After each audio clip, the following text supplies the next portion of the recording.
Hello future teachers, ನಮಸ್ತೆ. ನಾನು ನಿಮ್ಮ ಲಕ್ಷ್ಮಿ ಎಂ.ಕೆ. ಶಿಕ್ಷಕನ ಸಹನೆ ಮತ್ತು ಪ್ರೀತಿ ಮಕ್ಕಳ ಭವಿಷ್ಯದ ಅಡಿಗಲ್ಲು ಅಲ್ವಾ? ಸೊ ಎಲ್ಲ ಕಡೆ AI, ಈ AI ಜೊತೆಗೆ ನಾವು ಕೆಲವೊಂದು ಟೀಚಿಂಗ್ ಸ್ಕಿಲ್ಸ್ನ ಅಳವಡಿಸ್ಕೋಬೇಕಾಗುತ್ತೆ. ಜಗತ್ತು ಬದಲಾಗ್ತಾ ಇದೆ, ನಾವು ಬದಲಾಗೋಣ, ನಮ್ಮವರನ್ನು ಬದಲಾಯಿಸೋಣ, ಹಾಗೆ ಮಕ್ಕಳನ್ನು ಬದಲಾಯಿಸೋಣ. ಸೊ ಈಗ ನೀವು ಎಂಥ ಮಕ್ಕಳ ಜೋಡಿ ನಾವು ಕೆಲಸ ಮಾಡ್ತಾ ಇದ್ದೀವಿ ಅಂತಂದರೆ, ಆಲ್ಫಾ ಜನ್ರೇಷನ್ ಜೊತೆ ನಾವು ಕೆಲಸ ಮಾಡ್ತಾ ಇದ್ದೀವಿ. ಈ 2012ರಿಂದ 25ರವರೆಗೆ ಏನು ಮಕ್ಕಳಿದ್ದಾರೆ ಅವರು ಆಲ್ಫಾ ಜನ್ರೇಷನ್ ಮಕ್ಕಳು ಅಲ್ವಾ?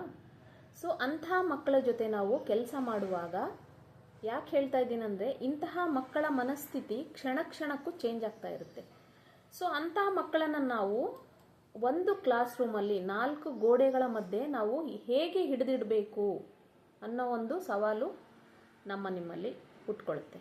ಹಾಗಾಗಿ ನಾವು ಇಷ್ಟು ದಿನ ನಾವು ಹಳೆಯ ಪದ್ಧತಿಯನ್ನು ಯೂಸ್ ಮಾಡಿಕೊಂಡು ನಾವು ಟೀಚಿಂಗ್ ಫೀಲ್ಡಲ್ಲಿ ಮುಂದುವರೆದಿದ್ದೀವಿ.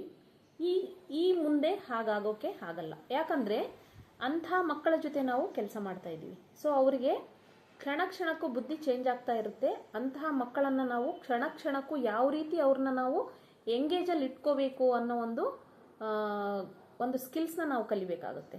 ಹಾಗಾಗಿ ಮಕ್ಕಳನ್ನು ಹ್ಯಾಂಡಲ್ ಮಾಡೋ ರೀತಿ ಆಗಿರ್ಬೋದು, ಅಥವಾ ಅವರಿಗೆ ಬರೆಸೋದ್ರಲ್ಲಿ, ಓದಿಸೋದ್ರಲ್ಲಿ ಎಲ್ಲ ಒಂದು ಓವರ್ ಆಲ್ ಡೆವಲಪ್ಮೆಂಟಲ್ಲಿ ಮಕ್ಕಳಿಗೆ ನಾವು ಆ್ಯಕ್ಟಿವ್ ಆಗಿ ಸಹನೆ ಮತ್ತು ಪ್ರೀತಿಯಿಂದ ಅವರಿಗೆ ನಾವು ಹೇಳ್ಕೊಡ್ಬೇಕಾಗುತ್ತೆ.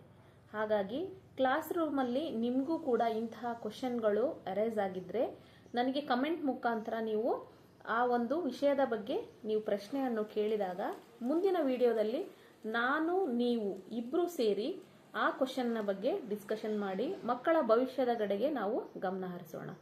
ಈ ಒಂದು ಚಿಕ್ಕ ಹೆಜ್ಜೆ ನಿಮ್ಮ ಒಂದು ಹೆಜ್ಜೆಯ ಜೊತೆ ಸೇರಿಕೊಂಡು ಮಕ್ಕಳ ಭವಿಷ್ಯವನ್ನು ಉಜ್ವಲಗೊಳಿಸುವ ಒಂದು ಪ್ರಯತ್ನದಲ್ಲಿ ಸಾಗೋಣ ಅಂತ ಹೇಳ್ತಾ, ನಿಮ್ಮ ಪ್ರಶ್ನೆಗಳನ್ನು ಕಮೆಂಟ್ ಮುಖಾಂತರ ಹಾಕಿ ಆ ಒಂದು ಪ್ರಶ್ನೆಯನ್ನು ನಾವು ನೆಕ್ಸ್ಟ್ ವಿಡಿಯೋದಲ್ಲಿ ಡಿಸ್ಕಷನ್ ಮಾಡೋಣ.